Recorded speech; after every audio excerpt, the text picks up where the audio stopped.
আসসালামু আলাইকুম, কেমন আছো সবাই?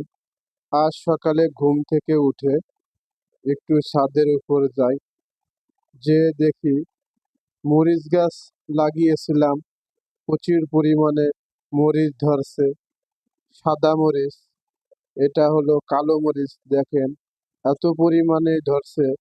শুধু পাতার চেয়ে মরিচই বেশি, দেখে খুব ভালোই লাগলো।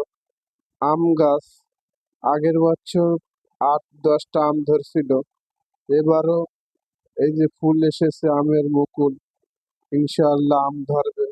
ডামের ভিতরে আম গাছটা লাগিয়েছিলাম। এপাশে পেয়ারা গাছে কয়েকবার পেয়ারা ধরেছে, এবার কেটে ফেলতে গিয়েছিলাম, তারপরেও খুব সুন্দর পেয়ারার ফুল এসেছে। এই পেয়ারা গাছের নিচে আরেকটা মরিচের গাছও আছে, অনেক পরিমাণ মরিচ ধরছে ও গাছটা। এই যে পেয়ারার মুকুল গুলা, ফুল প্রচুর পরিমাণে আসছে, ইনশাআল্লাহ অনেক পেয়ারা ধরবে এবারও। এপাশে টমেটো গাছ, প্রচুর পরিমাণে টমেটো ধরছে। এর নিচেও আরো কয়েকটা টমেটো গাছ লাগিয়েছি, অনেক টমেটো ধরছে টমেটো গাছগুলাতে। এই যে আরেকটা মরিচের গাছ, কি পরিমাণ ধরছে দেখেন, অনেক বড় বড় হয়েছে, এত পরিমাণে ধরেছে যে বুঝাইতে পারবো না, তাই ভিডিও করে আপনাদের দেখালাম।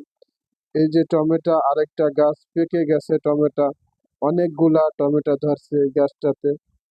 খুব ভালো লাগছিল টমেটো গুলো দেখে। যাই হোক, অনেক কষ্ট করে লাগিয়েছিলাম গাছগুলা, সার্থক হয়েছে ফলগুলা ধরাতে। এই যে আরেকটা ওষুধের গাছ, এই গাছটাকে আমি আমাদের পাশের বাগান থেকে তুলে এনে লাগাইছি। এই যে একটা বেগুনের গাছ, অ্যালোভেরার গাছ, অনেকগুলো অ্যালোভেরা আছে। ড্রাগন গাছ লাগাইছি, ড্রাগন গাছগুলাও খুব সুন্দর হয়েছে। এই যে বালতিতে অ্যালোভেরার গাছটা অনেক সুন্দর। তুলসী গাছ লাগিয়েছি, তুলসী গাছটাও অনেক ভালো হয়েছে, অনেক কাজে লাগে তুলসী। সর্দি লাগলে তুলসীর পাতা খেলে সর্দি সেরে যায়, খুব ভালো লাগে আসলে।